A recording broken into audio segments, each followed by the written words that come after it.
네, 여의도 사사건건 오늘은 강훈식 민주당 의원, 최형두 국민의힘 의원 나오셨습니다. 두 분 안녕하십니까? 네, 안녕하십니까.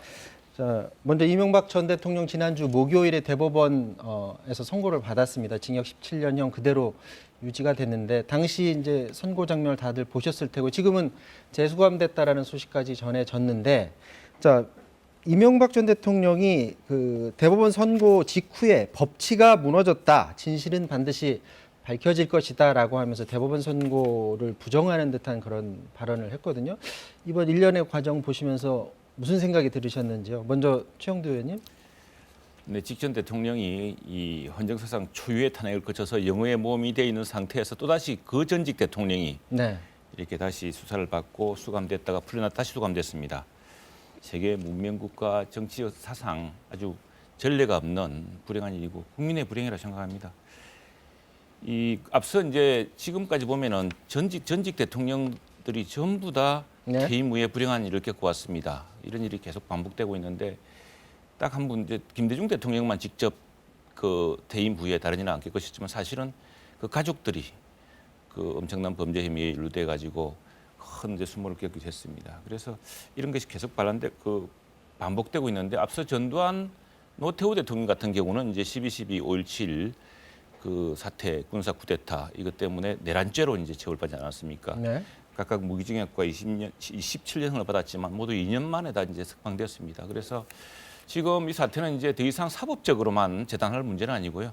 정치적으로 어떻게 앞으로 이 문제를 풀어야 될 것이냐, 그리고 이 반복되는 전직 대통령의 불행을 어떻게 끊을 것인가 하는 이런 문제가 좀 더 국민적 차원에서 검토돼야 될 것 같습니다. 이 네. 문제를 풀 수 있는 사람은 딱 한 사람 대한민국에서는 대통령밖에 없습니다.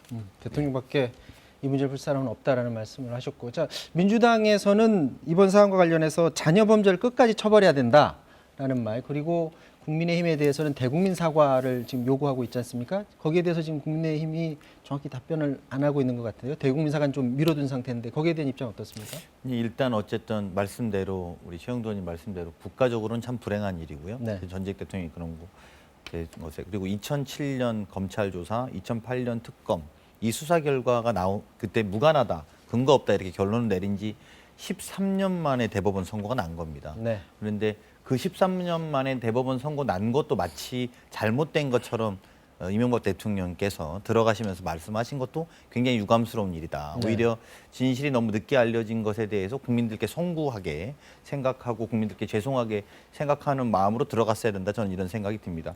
그러다 보니까 4대강 사업이라든지 또는 자원개발 비리라든지 방산비리 산업이라든지 뭐 이런 것들의 많은 비리의 여유 아직까지의 의문들이 남아있는 부분들도 이제 직접 관련된 것도 이런 문제인데 네. 나머지 문제들까지 우리가 푸는 데는 얼마나 시간이 오래 걸릴까라는 걱정도 있고요. 또 오히려 그런 면에서 그 두 대통령을 후보로 냈던, 그리고 또 그때 당시 대선에는 이게 또 쟁점이 된 적도 있지 않습니까? 그래서 그런 것들에 대한 국민의힘 입장도 구체적으로 좀 내야 된다. 국민들이 이렇게 요구하고 있다는 점 말씀드리고 싶습니다. 네. 방금 전에 이명박 전 대통령이 자택을 나와서 구치소에 재수감됐다라는 그런 영상이 들어왔다고 하는데요. 영상 보시고 계속해서 말씀 나누도록 하겠습니다. 네, 오늘 오후 이명박 전 대통령의 자택 앞에 권성동 의원, 장제원 의원, 김문수 전 지사 등 측근과 지지자들, 동네 주민들이 기다리는 그런 모습을 보고 계십니다.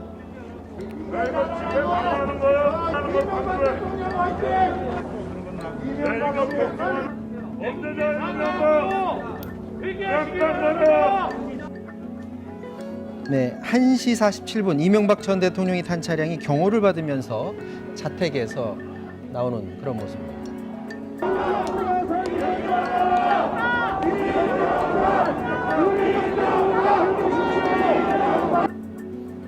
네, 오후 2시 중앙지검에 도착했지만 비공개 통로로 출석해서 이명박 전 대통령의 모습은 볼 수 없었고요. 신원 확인 형 집행 고지 절차를 마친 뒤에 검찰이 제공한 수사 차량을 타고 경호를 받으면서 서울 동부구치소로 이동을 했습니다. 자, 그렇게 해서 이명박 전 대통령은 형 집행 정지로 풀려난 지 251일 만에 다시 재수감되게 됐습니다. 자, 일련의 오늘 재수감되는 과정을 보셨고요. 민주당에서는 대국민 사과를 촉구를 했는데 김종인 비대위원장은 박근혜 전 대통령의 최종 판결이 나오면 그러면 그때 모아서 다 같이 대국민 사과를 하겠다라는 그런 입장을 밝혔는데요. 김종인 국민의힘 비대위원장의 입장 한번 들어보도록 하겠습니다. 아니 아직 뭐 지금 화분 문제만 지금 어떻게 확정 판결이 나왔고 아직 좀 기다릴 사항이 있으니까 그게 모두 마무리가 되면은 그때 가서 얘기를 할 겁니다. 그러니까 박근혜 전 대통령 관련 판결까지 마무리 나서 하시겠다는 말씀이신 거죠? 네, 이 전 영상은 이명박 전 대통령이 오늘 재수감되는 과정에 그림이 급하게 들어와서 저희가 잠깐 보여드렸던 거고요. 자, 최영두 의원님, 박근혜 전 대통령의 최종 결론이 나오면 이제 같이 사과하겠다고 했는데 오히려 그때 바로바로 사과하는 모습이 오히려 변한 국민의힘의 모습이 아닐까라는 지적도 있는데 거기에 대해서는 어떻게 생각하십니까? 지금 이 문제는 뭐 비대위원장도 이야기를 했지만 최종 결론이 나올 때 그때 이제 하는 것이 맞을 거라 생각을 하고요. 무엇보다도 지금 국민의힘은 그 정치적 책임을 지고 있습니다. 지난번에 우선의 대선에서 그렇게 크게 대패를 했고 지난 세 번의 선거에서 다 국민들의 심판을 받았습니다. 그리고 지금 역시 이번 총선에서도 이 민주당 문재인 정부가 그렇게 많은 실정으로 했는데도 여전히 국민들이 이 문제에 대해서 냉혹하다는 것을 저희들 확인했고 현재로서 정치란 것은 이게 말이 아니라 그 득표와 그 의석과 선거 결과로서 이미 책임을 짓고 책임을 지금 당하고 있는 겁니다. 문책을 당하고 있다고 봅니다. 문제는 이제 바로 이런 역사적 과오가 되풀이지 않고 이 역사적 과오를 바로잡고 또 이것이 정치적 발전의 통합의 계기로 국민의힘이 만들 수 있느냐 이런 말보다는 어떤 실천으로서 더 크게 국민들에게 끼친 실망이라든가 또 특히 우리 지지자들 대통령을 두 번씩이나 대통령을 뽑아준 우리나라 국민들 지지자들에게 그 속죄하는 방법은 바로 저희 국민의힘이 실천으로서 이제 바뀐 정당이 되었다. 국민들을 더욱 통합시키고 이런 역사적 과오를 다시 되풀이지 않는 정당이 되었다라는 것을 보여주는 것이라고 생각합니다. 말을 여러 차례 말이 되풀이되었습니다. 사실은 그런데 이미 여러 그때마다 네. 그 말에 이제 신뢰성을 따지고 하는데 그래서 말보다는 역시 실천이 큰 것이고 지금 국민의힘은 이 사태를 아주 무겁게 느끼고 있습니다. 무엇보다도 두 전직 대통령을 지키지 못한 죄, 또 국민들에게 큰 실망을 끼친 죄 이런 죄들을 저희들 뼈저리게 느끼고 있습니다. 자, 강훈식 의원님. 그러니까 이전 그 2007년 그때 대선 당시 경선 과정에서 사실 이명박 전 대통령의 BBK 문제라든지 아니면 박근혜 전 대통령 최태민 일가 문제 같은 경우는 당 내에서 경선 과정에서 이게 의혹들이 막 제기됐던 그랬던 상황 아닙니까? 근데 이제 결국 조사를 해봤더니 상당 부분이 사실로 지금 드러나는 그런 상황인데 지나고 나서 아쉬움은 왜 그걸 그때 당시에 이걸 찾아내지 못했을까? 왜냐하면 이제 수사권이 없으니까 못 알아낸 부분도 있겠지만 더 빨리 알아냈으면 좀 더 사회 경종을 울릴 수 있지 않았을까라는 생각도 드는데 거기에 대해서 어떻게 생각하시나요? 네, 그러니까 사실은 대선 과정에서 제기된 문제인데 이게 대통령 후보 당선 전후에 네. 그러니까 우리가 이제 이런 것들을 걸러내는 시스템이 언론이라든지 국민이라든지 이제 검찰의 기능이지 않습니까? 이런 네. 문제점에 대해서. 근데 특히나 대선 과정에서 제기된 문제의 대통령 후보. 근데 이게 또 당선되고 나면 검찰의 정치적 중립성을 기대하기는 참 난망합니다. 제가 아까 모두에 13년 걸렸다. 검찰도 근거 없다라고 했던 거고 특검도 근거 없다고 했는데 우리가 이게 실체적 진실에 13년 걸렸다는 그런 부분이고요. 사실은 또 어떤 의미로 보면 후보에 따라서 선택적 중립이 이루어지기도 하고 또 아무래도 어떤 정권이든 간에 정부가 중립을 지키려고 하긴 합니다만 검찰이 눈치를 봐서 움직이는 것도 사실은 불가피한 측면들이 존재하는 것 같습니다. 그래서 우리가 어쨌든 이런 것들을 제도적으로 좀 중립성을 만들어내보자라고 한 취지에 포함되어 있는 것이 어쨌든 공수처인 것이고요. 공수처가 이리 가든 정권이 저리 가든 이런 것들에 대해서 밝혀낼 수 있는 한 공간을 더 열어야 된다는 취지이기 때문에 네. 검찰의 중립성에 대해서 기계적으로 맡겼던 시대는 이제 좀 끝내는 것이 우리 시스템으로 방지하는 길이다 저는 이렇게 생각이 듭니다. 최영두 의원님은 어떻게 동의하십니까? 당시에 만약에 공수처가 있었다면 이런 사항을 당시에 다 찾아내고 밝혀낼 수 있었을 것으로 우리 보시는지요? 헌법 구조상 불가능합니다. 왜냐하면 네. 대통령은 재임 중에는 그 내란 외환의 죄죠. 내란 외환의 죄 외에는 그 수사받지도 않고 기소되지도 않습니다. 그래서 수사를 한다고 해서 기소할 수가 없는 상황이기 때문에 헌법적으로 이게 이제 불가능하게 돼 있고요. 그래서 그 재임 기간 중에는 뭐 이 자체가 아예 다뤄진다는 게 불가능한 일이죠. 또 하나는 또 이 저희 성격상 그것이 어떤 한편으로 보자면 사인 간의 일이기 때문에 그 당시 권력 관계로 가서 그때는 그 진술이 그런 진술이 불가능했을 수도 있고 이게 지금 어떤 국가 공권력의 행사로 인한 특히 BBK 다스 사건 같은 그런 사건이라기보다는 횡령이다라는 이런 그 재산에 관한 문제였습니다. 그 네. 자기 재산을 어떻게 했다, 누구한테 위탁했다, 또는 뭐 어떤 투자를 하기로 했다, 그 투자에 대해서 책임을 지지 않았다 이런 문제이기 때문에 사실은 대통령 권력형 범죄라고 보기에는 약간 다른 차원의 문제입니다. 물론 그것이 제 얘기는 하지만 그 당시에 그렇기 때문에 이건 대통령 재임 중에 수사될 수가 없는 사안이고요. 내란 외환의 죄가 아니기 때문에 두 번째는 그 사안 자체가 이제 그 어떤 다른 권력기구에서 당시에 만일 부당한 지시가 있었다거나 부당한 대출 지시, 부당한 무슨 뭐 수사 중단 지시라든가 있었다고 한다면은 당사자가 있어 왜 그런 공권력의 행위가 있었는지를 다시 되짚어야 될 텐데 이건 네. 어떤 사인 간의 거래도 있고 해놓으니까 아마 그래서 밝히지 않은 친구도 있었던 것 같고요. 네. 맞는 말씀인데요. 조금 첨언하자면 그 당시에 왜 김경준 씨가 BBK 가서 폭로도 하고 이러지 않았습니까? 네, 우리가 그랬죠. 대선 전에. 네. 근데 그분이 사실 결과적으로 맞는 말을 했던 거잖아요. 지금 이제 대법원에 팔은 결과가. 근데 그분을 오히려 우리가 묶어둘 정도의 상황까지 검찰이 몰아붙였던 것도 우리가 반드시 기억해야 될 것이고요. 그리고 대통령 후보 물론 대통령이 된 다음에야 말씀하신 것처럼 그런 한계가 있습니다만 대통령 선출 과정이 제기된 문제 그리고 최태민 일가의 문제도 그 당시에 그리고 그동안 한 4년 동안 분명히 조사하고 검사할 수 있어서 사전에 막을 수 있는 여지가 있었지요. 근데 다만 차기에 또 유력한 후보가 박근혜 당시 후보로서 살아있기 때문에 또 그 기간 동안 손대지 못했던 그래서 이런 정치적인 사건에 대해서 수사기관이 눈치 보는 것을 좀 막아내는 것은 하나의 수사기관, 하나의 검찰이라는 기관만이 그 권한을 갖고 있기 때문에 생기는 문제인 측면이 존재하기 때문에 저희 헌법적 권한에까지 미치지 않는다 하더라도 경선 단계에서 또는 대통령이 되기 전 단계에서 또는 이런 관계에서 저희가 밝힐 수 있는 시스템은 필요하다 이런 취지로 말씀드린 겁니다. 하나만 제가 네. 제가 당시에 마침 워싱턴 특파원이었습니다. 2007년, 네. 2008년 이 대통령 선거 때 BBK 이 사건을 하려고 민주당의 지인들도 워싱턴에 찾아서 와서 혹시 내보고도 하는 거 없느냐 물어보기도 하고 했는데 왜냐하면 그 전에 이명박 대통령이 워싱턴에 머문 적이 있었거든요. 근데 당시 특파원 할 때 이 바꿔 김경준 씨라고 그랬죠. BBK 그 사건에.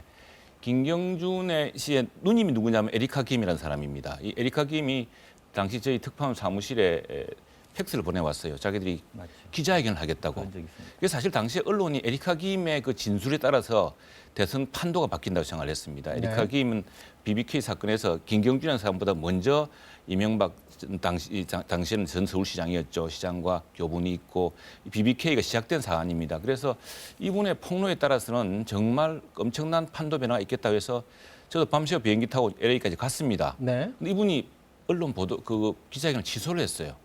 이런 것들도 말하자면 당시 진실을 더 밝혀낼 수 없는 하나의 한계. 왜 에리카 김이 그 당시에 폭로를 안 했는지 그렇다면은 만일 에리카 김이 당시에 검찰이 밝혀내지 못했던 사안을 세세하게 폭로했다면은 이미 대선 전에 큰 판도 변화가 있었을 겁니다. 바로 그것 때문에 사실 당시에요 이해창 후보가 끝까지 완주를 했습니다.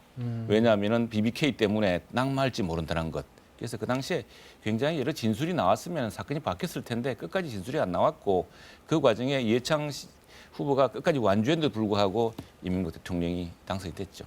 이거 짧게 여쭤볼게요. 지금 국민의힘에서는 이 대통령의 너무 권한이 많이 쏠려 있기 때문에 대통령의 힘을 좀 빼는 작업을 거치면 이런 문제를 좀 사단에 줄일 수 있다라는 의견을 낸 걸로 알고 있는데요. 그렇게 하려면 어떤 변화가 있어야 된다고 지금 생각하십니까? 지금 사실은 우리 대통령의 범죄, 박근혜 전직 전 대통령의 지금 혐의 범죄 그리고 이명박 전 대통령의 범죄 이 사실 일반인에 비하자면 과연 이렇게 중형을 받았을까? 만약 이분이 현대건설 사장이었고 회장이었다고 한다면 이렇게 큰 중형이 되었을까? 또는 뭐 그냥 한 자연인으로서 유경재단 이사장이었다고 한다면은 이런 큰 죄를 받았을까? 사실 이 대통령 두 전직 대통령에게 주어진 제목이라든가 형량이란 것은 대통령에 대한 바로 직전 대통령에 대한 형벌이기 때문에 사실 세계사적으로도 그렇고 우리나라에서도 비교할 만한 형량이 없습니다. 왜냐하면 절대적인 권력권자이기 때문에 모든 것을 다 할 수 있다는 전제하에서 대통령의 말 한마디가 엄청난 압력이 되고 엄청난 지시가 되어서 그런 이제 그걸 하지 말라는 경종의 차원에서 대단히 큰 중형이 내려진 셈인데 사실은 저는 이제 이 두 전직 대통령의 사안에서도 우리가 다시는 되풀이하지 말아야 될 여러 가지 이제 교훈들을 얻어야 된다고 생각합니다. 대통령의 말 한마디. 대통령이 당시에 뭐 그저 문화 창달이 필요하지 않겠습니까? 뭐 체육이 필요하지 않겠습니까? 그 한마디가 바로 밑에 문화체육부나 또는 그 삼성그룹의 회장에게 미치는 영향이 얼마나 컸을지 그건 바로 절대적인 이른바 재앙적 권력이라는 것 때문에 그렇거든요. 네. 그래서 이미 민주당도 야당 시절에 내어놨던 여러 개헌안이 있습니다. 그리고 대통령제가 과연 지금처럼 절대 전지전능한 사람이 아닌데 모든 권력이 거기서 나와야 되고 모든 결정이 거기서 정점으로 결정돼야 되느냐에 대한 또 많은 것이 있거든요. 그래서 그런 면에서도 이번 사건을 반추해서 대통령의 권력에 적절한 견제 이게 사실 이런 대통령제 미국에도 없습니다. 대한민국밖에 없습니다. 네, 강원식 의원님. 대통령 제도의 문제라고 하니까 두 정직 대통령이 뭐 이렇게 큰 문제가 없었던 것처럼 비칠까봐 대법원의 판결 이후에 우리가 이런 논의하는 게 약간 좀 걱정이 되고요. 대통령의 권한의 크기의 문제가 아니라 남용의 여부가 문제였던 것이죠. 대통령의 권한 밖에 있는 것을 남용했다는 게 대법원의 판단이지 않습니까? 그러면 거기에 맞게 판단에 대해서 그러니까 남용했던 것에 대해서 문제를 저희가 좀 어떻게 제도적으로 보호할 것인지 또는 지켜나갈 것인지를 같이 여의도가 또는 국회가 그러니까 이 과정을 가지고 숙성시켜야 된다고 생각이 들고요. 이걸 대통령 제도로 바꿔갖고 이제 그러면 의원내각제가 답이다라고 이야기하는 토론. 물론 이 토론은 또 별도로 한번 해볼 수는 있을 거라고 봅니다. 근데 그렇게 이어붙이는 것은 적절치 않아 보이고 그 토론대로 하더라도 이번 일은 대통령 제도의 문제가 아니라 남용의 문제다. 그것이 사법부의 판단이었다라는 걸 우리가 엄중히 받아들여야 될 필요가 있다 이 생각. 자, 이명박 전 대통령 재수감 관련 얘기는 이 정도에서 좀 마무리를 하고요. 민주당 당원 투표 결과 얘기를 좀 해보도록 하겠습니다. 민주당에서 당원 투표를 했는데 86.6% 찬성률이 굉장히 높습니다. 그래서 당원을 고쳐서 내년 봄이죠. 치러질 보궐선거에 나설 수 있도록 후보를 낼 수 있도록 이렇게 바꾸자 이렇게 결정을 내놨는데요. 이낙연 민주당 대표의 말 듣고 말씀 나누도록 하겠습니다. 당원들의 뜻이 모아졌다고 해서 서울과 부산의 시정의 공백을 초래하고 보궐선거를 치르게 한 저희들의 잘못이 면해지는 것은 아닙니다. 서울, 부산 시민을 비롯한 국민 여러분께 다시 한번 사과를 드립니다. 피해 여성께도 거듭 사과드립니다. 보궐선거에 후보를 내려고 하는 것은 유권자의 선택권을 존중해 드리는 것이 공당의 책임 있는 자세라고 생각했기 때문입니다. 이제 저희 당은 철저한 검증과 공정한 경선 등으로 가장 도덕적이고 유능한 후보를 찾아 유권자 앞에 세울 것입니다. 자, 민주당에서 당원 등기를 바꿨는데 있는 그 당원 등기를 뺀 게 아니라 부칙을 하나 붙여놨어요. 그래서 원래는 어떻게 돼 있었냐면 공직자가 부정부패 등으로 중대한 잘못을 했을 경우에 직위를 상실했을 때는 재보궐선거에서 후보를 추천하지 않는다라고 돼 있었는데 여기에 부칙으로 단 전 당원 투표로 달리 정할 수 있다라고 붙였습니다.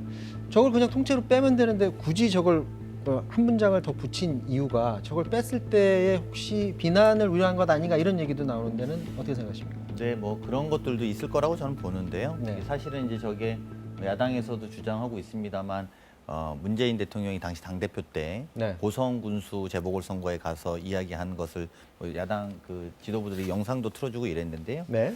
일단 뭐 기본적으로 제가 사실은 3주 전에 방송에 와서 후보 전당원 투표로 내는 방법이 있을 거다 이렇게 말씀드린 적이 있습니다. 네. 그리고 그게 불가피한 측면도 있다라는 말씀도 드렸는데요.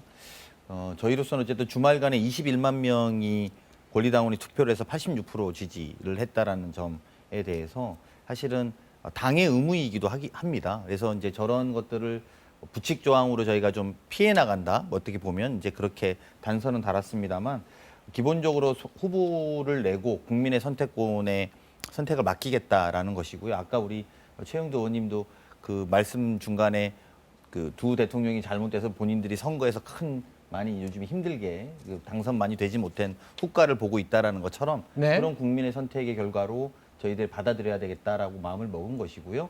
그리고 또 한편으로는 사실은 또 책임을 지는 것도 저희의 몫이다. 저는 이렇게 생각합니다. 그래서 모든 결정을 당원 투표로만 할 수도 없지만 또 반대로 이렇게 중요한 결정을 당원 투표 빼고도 할 수 없다. 이런 생각입니다. 네, 최영도 의원님. 네, 민주당이 책임 있는 정당이고 100년 정당을 꿈꾸는 정당이었다면 뭐 전 다른 정당에 이래다 말하기는 참 그렇습니다만 그러나 스스로가 지킨 말, 스스로가 한 말, 그 말을 차라리 안 했으면은 좋습니다. 좋은데 스스로 이제 더구나 이게 문재인 대통령 당헌이라고 하죠. 문재인 대통령이 대표 시절에 만든 당헌입니다. 선거의 원인을 제공해서 후보를 내지 않는다. 또 그렇게 해서 지난번에 우리 당 후보의 결격을 이야기를 한 적도 있고 지금 민주당의 선택에 대해서는 국민들이 따른 심판이 있을 거라고 봅니다만 당원 투표를 물어보면 당연히 그런 결론이 나오죠. 민주당 당원들이 그러면 이렇게 궁지에서 선거 후보도 못 내는 그런 선거를 바라겠습니까? 그런데 지금 그렇게 했던 것은 결국 민주당이 스스로 저는 오히려 민주당이 만일 우리 안 내겠다. 김영춘 국회 사무총장이 사실 부산시장 후보로 유력하게 거론되고 있는 분이지만 이분이 국회 운영위원회 답변에서 사실은 원래 당헌대로 해야 된다는 옳다는 취지로 이야기를 했습니다. 나는 민주당이 차라리 그렇게 단호한 태도를 보여줬다고 한다면은 오히려 우리 더 경계하고 무수했을 거라고 생각을 합니다. 국민들이 볼 때도 민주당이 더구나 이 두 사람의 시장 후보가 시장 선거가 치러지게 되는 것은 다른 것도 아닌 선거범죄입니다. 예, 민주당이 가장 부끄럽게 생각해야 되고 또 지금도 꾸준히 제2의 제3의 피해를 또 피해자에게 안기고 있는 가해 행위를 하고 있는 바로 그 사건인데 그 사건에 대해서 아무렇지도 않았다는 듯이 당원 투표로 다시 후보를 낸다. 그건 아마 국민적인 어떤 심판에 당면할 거라고 봅니다. 저는. 자, 민주당은 현 상황을 지금 정면 돌파해서 가겠다라는 의지로 읽혀지는데 이제 정치권의 반응 그리고 관련해서 뭐 피해자들의 반응을 살펴보셔야 될 것 같은데 먼저 앞서도 말씀하셨지만 지금 김종인 국민의힘 비대위원장 같은 경우에는 공천 자체가 피해자에 대한 3차 가해다라는 말을 했고요. 정의당에서는 피해자한테 제대로 된 사과부터 해야 된다라는 말을 하기도 했습니다. 그리고 또 한 명의 당사자입니다.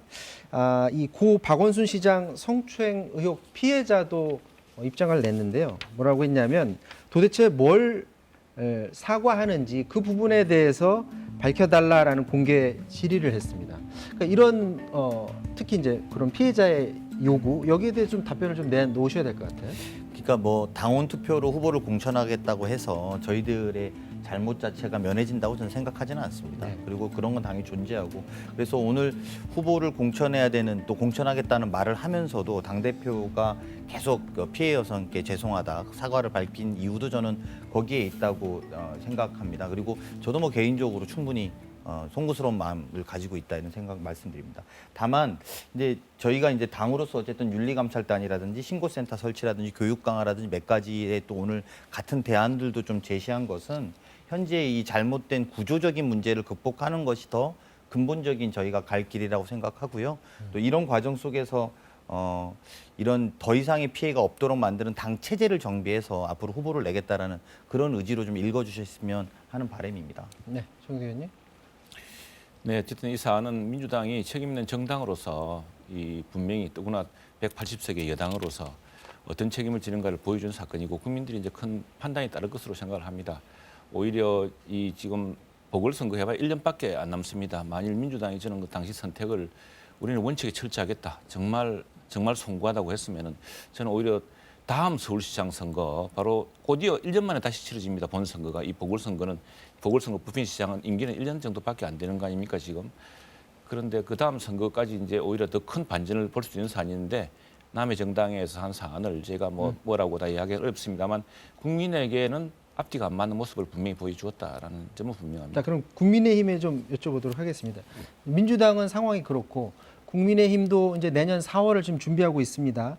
김종인 비대위원장이 지금 열심히 회동을 하고 있는데 오늘 같은 경우에는 막걸리 회동한다고요. 나경원, 이해운 전 의원 등 만나서 얘기를 한다고 하고 또 외부 인사들도 지금 만나고 있는데 뭐 예를 들어서 네. 안철수 대표라든지 아니면 이제 민주당에서 나온 금태섭 전 의원 이런 외부 인사들까지도 두루 이 원 안에 넣어놓고 지금 생각하는 단계로 봐도 되는 건지 어떻게 보세요? 그 시민들의 여망이 또 많이 따를 거라고 봅니다. 일단은 지금 이해운 전 의원이나 나경원 전 대표나 다 서울시장 예비 후보 혹은 서울시장 후보를 해본 분입니다. 우리 네. 당내에서 서울시장 선거를 한번 준비해봤던 분이기 때문에 또 오세훈 전 의원도 그렇고 전 시장도 그렇고 네. 이런 분들한테 두루 한번 의견을 들어보는 것은 김종인 비대위원장으로서도 또 이 당사자들이 얼마나 이 후보로서의 각오라든가 이런 준비가 되어 있는지를 한번 살펴보는 의미도 있을 거고요. 뿐 아니라 그러니까 당내에도 잠재적인 후보군이 많다고 생각합니다. 우리 여성 후보만 하더라도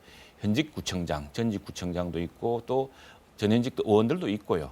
또 외부에서도 지금 말씀하셨듯이 안철수 지금 국민의당 대표나 또는 뭐 여러 사람들이 후보군의 물망에 오르고 있고 어떤 시민들의 여망이 있겠죠. 어쨌거나 선거라는 것은 많은 사람들의 기대에 따라서 서울시정을 또 1년 뒤에 나올 대통령 선거까지 하나의 징검다리로서 국민의 여망이 모이는 과정이기 때문에 저는 오히려 사람 한 사람 지금 나타낸 누구 후보보다는 그걸 국민의 여망을 시민의 여망을 어떻게 담아내느냐 어떻게 그 참신한 기대 새로운 기대를 담아내느냐 하는 경선의 방식 사람을 그렇게 후보를 만들어내는 방식에 따라서 사람들의 마음이 많이 바뀔 거라 생각합니다.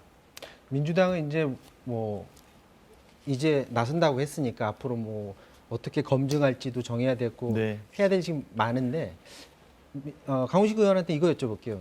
자, 서울시장이나 부산시장 후보는 그렇고 지금 대선 후보군의 지금 판도 변화가 막 보여진 게 오늘 여론조사 결과가 하나 나왔어요. 그랬더니 윤석열 검찰총장 그 선호도가 17% 이상. 그래서 원래는 이낙연 대표하고 이재명 지사 양강구도였었잖아요. 그런데 윤석열 검찰총장을 넣어놨더니 지금 굉장히 지지율이 크게 올랐거든요. 그래서 지금 전망에 따라서는 이제 빅3 구도로도 갈 수 있다라는 그런 전망이 나옵니다. 현직 검찰총장을 이제 자꾸 저렇게 여론조사에서 넣고는 있습니다만 어쨌거나 많은 사람들은 윤석열 총장을 지금 야권 후보로 지금 보고 있거든요. 그렇죠.